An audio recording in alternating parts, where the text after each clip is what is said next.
thank you everyone. So we have this great chat about how to help fast-growing companies grow in Europe. And so I have with me today two VC funds based in Berlin and Milan. So why don't we start by a brief introduction of each of us? So maybe Lucrecia, you want to go first? Thank you so much, Roberto, for having me here. Hi, everyone. I'm Lucrezia, investor at 360 Capital. At 360 Capital, we are a half French, half Italian VC. We've been around for quite a long time, from 1997. So we invest in early-stage companies, committing tickets from $500,000 up to 10, and we target climate tech, deep tech, and digital software. Hi everyone, my name is Alex and I'm a senior partner at HV. We're a multi-stage fund that's sector agnostic and not as old as you guys, only 25 years.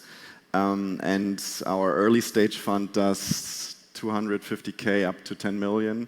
And the fund that I'm responsible for, it does 10 million to 50 million initial tickets and follow-on tickets, of course. Excellent. So, and I'm Roberto Albaladejo, and I'm with BBVA. BBVA is 160 years old, but the unit that I lead is called BBVA Spark. It's only 2 years, so almost a baby still.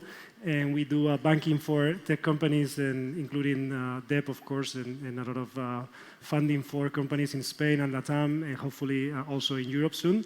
So why don't we start talking about maybe the question, the million-dollar question. We had 2 very rough years in terms of funding for companies. We are in the middle of 23 already. So do you think this is the year in which finally the trend shifts, or how are you seeing things from your end? Maybe you want to go, yeah? Well, first of all, I believe that this market downturn probably is here to stay for another couple of years. We've seen around 50% drop over the last years in deals value. What can I say? Yeah, basically, at 360 Capital, we believe that at the same time, this market downturn could be a very good opportunity because apart from entering the company at a lower valuations, it could be the right chance to find the best entrepreneurs of the next decade because, you know, in difficult environments where probably it's needed also to change business model, to adapt to difficult moments, we can probably scout the best talents. So this is our, you know, positive mindset about this time. On the other hand, VC will face even a more difficult times in the next years because they'll have to prove their results to LP. So it could be even much difficult to raise funds based on good DPIs and TVPIs, but especially DPIs, I would say. Let me try and be a bit more positive. So I think the worst is over-ish. We've had 2 years that were very rough. We ourselves, I don't think, did much in the second half of last year. First half was kind of busy-ish. But I feel like the deals that our fund has gone through in the beginning of this year had a higher quality, better momentum, and I feel like the market has reopened. It hasn't reopened completely in the sense that the companies we've seen are more quality than quantity. The ones that don't need to go out, don't go out, at least in the ecosystem that we operate. But I think it's been substantially busier and also better for the ecosystem the start of this year versus the last 2 years. Okay, yeah, I tend to see the same here in Spain, maybe more on the seed side and pre-Series A or pre-Series A. And we get less companies coming to us for debt and more talking about raising equity, which is a good thing. So maybe on the more positive side, but to be more go down a little bit more. So which themes or industries or even countries or stages are you seeing the most? Or so what are you focused these days? Maybe we can start with you, Alex, this time. Yeah, sure. As said, we're a sector agnostic fund. Now I speak for both our early stage team as well as our growth team. I think the last 2 years we've done a lot in the energy space, climate, Deep tech has been a sector that we've doubled down in the last 12 to 18 months. And due to the war, unfortunately, also defense tech. And yes, of course, we wouldn't be here at a conference without naming AI as a buzzword. So our early team has done quite a few AI deals. We, on the growth side, have been a bit more cautious because we haven't seen use cases yet where there's tangible businesses to be built and revenues to be generated from. So these are the things, the things I see. I also see, maybe I'll become very popular now, I also see consumer being back-ish. So we've seen subscription models, but also core, somewhat profitable consumer cases going onto the market and raising very successful rounds on the B2C fintech side, for example. Yeah, I'd say we took a huge bet in 360 Capital in climate tech and energy transition. We are launching the second fund on this topic because we launched back in 2020 our first pilot fund, and we realized that we backed companies that were able to raise substantial refinancing over the last 3 years. This is a good sign. It's a sector where there's not lack of capital, let's say, and also because for specific sectors within the energy transition, like long duration energy storage, where we backed a couple of companies, but also the sourcing of raw materials. There is the European Union, which is helping a lot with regulations, directives, to be, let's say, with the aim of being more independent from, superpowers like China or the US. So for sure, it's an interesting sector. On AI, especially Gen AI, basically every day, every pitch deck we received has something related to Gen AI. And here is, I think it's a double-edged sword because we believe that Gen AI, apart from the battle that the LLM players are having, will be a commodity in the next years. So we really need to understand where there's a competitive advantage in Gen AI players.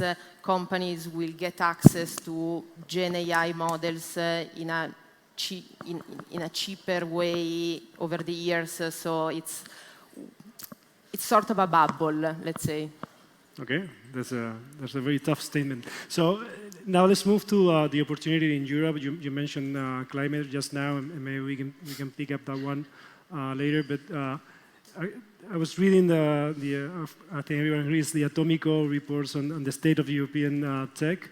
And there's a very interesting chart, and they talk about how there are actually more startups created in Europe than there are in the US. But 5 years later, only 29% of those are still funded, whereas in the US it's like 42%. So that's a huge gap. And so I wanted to ask you, maybe start with Alex this time. Germany is maybe closer to the US than to other European markets, as well as the UK, maybe France are the main markets. So do you see any learnings or any thing that the rest of the European markets should do to increase funding to European startups? I think Germany isn't that different versus the other European markets. I think what we all in Europe kind of lack is sort of growth capital that funds these startups towards a Series C, D, and E. And we're trying to, our fund is 4 years old, the growth fund, versus a 25, 26-year-old early stage fund. So I think what we have historically been lacking, Germany, but as well as Europe, is growth stage capital that funds the startup from seed to pre-IPO or IPO. I think we've only done 4 IPOs in the history of our lifetime. So it feels like there was a lack of growth capital. I feel like that has changed, and particularly on the US side, a lot have come to Germany, which is good. Competition always is enabling a great market. So I think growth capital on the one hand is readily available in Germany versus maybe other countries, but also I think if you look at, and I don't want to generalize, but Berlin is a bit different than Germany. Whoever was in Berlin knows that it's fairly international, it's cheap. Berlin didn't have an industry per se. It was mostly artists and culture that was there. And we were always, I can say that because I'm from Berlin, we were always a very poor city. So out of that kind of emerging market feeling, a lot of motivation can thrive, a lot of hustling and entrepreneurialism can thrive. And I think that helped particularly Berlin to become a hub versus, for example, other cities in Germany. So I wouldn't generalize, but Berlin is, I think, very unique in that sense. Okay, and in your case, Lucrezia, you're based in Milan, but also 360 has a very strong foothold in France. So how do you see the different, and one is way more developed than the other, Yeah. so how do you see that? The fact of operating, having our offices in Paris and Milan allows us to be ambitious on the one hand, looking at France, but also humble, looking at Italy. So, yeah, for sure, France developed a support by the French government over the last 12 years, while in Italy we started CDP, which is the venture capital government arm, was funded in 2020. So there's, a time gap to be filled. And also another important stuff is the role of corporates. Because if you look at the 40 listed companies in the French stock exchange, you can really perceive that out of these 40, at least 35 are involved in open innovation, are investing in VC funds, are acquiring companies, while in Italy, out of the 30 listed companies, you can have like 3, 4 doing this job. So the role of open innovation and corporates is fundamental and is linked to the exit. Exit market in Italy is, fairly poor. I'm sure it will develop because Italy in the last year has been a country that, raised quite a lot of attention. Especially from France, Spain, and so on. We have an incredible quality of talents, I think, which is leveraged by, the level of universities, but also the industrial substrate that we have in Italy. And yeah, so we will play our game, I think especially in climate tech and deep tech, where we can really leverage on these kind of talents. Yeah. Just to follow up on that, I think we're sometimes, as Europeans, overly harsh on ourselves. If you look at sort of the industry that we live in, we're pretty much still babies. The entire ecosystem isn't, 10 years old. And we've just had a handful of really sizable exits. So I feel like, for example, at HV, the big ones, Depop, Delivery Hero, Zalando, HelloFresh, all of them have exited, and out of that, new entrepreneurs started. So we're going full circle just the first time, while, for example, the US, through PayPal, through Amazon, through the big ones, they're 10 years older. They had already way more entrepreneurs or employees in these countries coming from Amazon, then funding their own business, or coming from Tesla, funding their own business, from PayPal, funding their own business. We just have employees here, for example, in having worked in Glovo for 3 years and that now get the entrepreneurial buzz that now start to. But I think I'm very bullish on Europe, and I think if we give it time, there's no structural reasons why it cannot develop into the US. Yeah, and if I can add a fast point on this. Yeah, I think sometimes the comparison with the US market is unfair because also US, apart from what you just said, that I totally recommend and agree, in US you deal with one single market of 330 million people, while in Europe you deal with 27 different countries. Yeah, you can block them in Nordics, DACH region, but it's still more and more difficult to scale. It's a completely, it's another play, it's another game, and also, the fact that in early 2000s in in Europe, there were just, investors that were looking at semiconductors company, while in the US there was Amazon at the time already doing the IPO. So, yeah, it's an unfair comparison, I think, sometimes. We still need the time to keep up and leverage on our excellencies. So we've almost run out of time, but I have to ask this. So you mentioned before climate, so and deep tech. You said it before as well. So how do we finance climate and deep tech, given that they're hardware-based?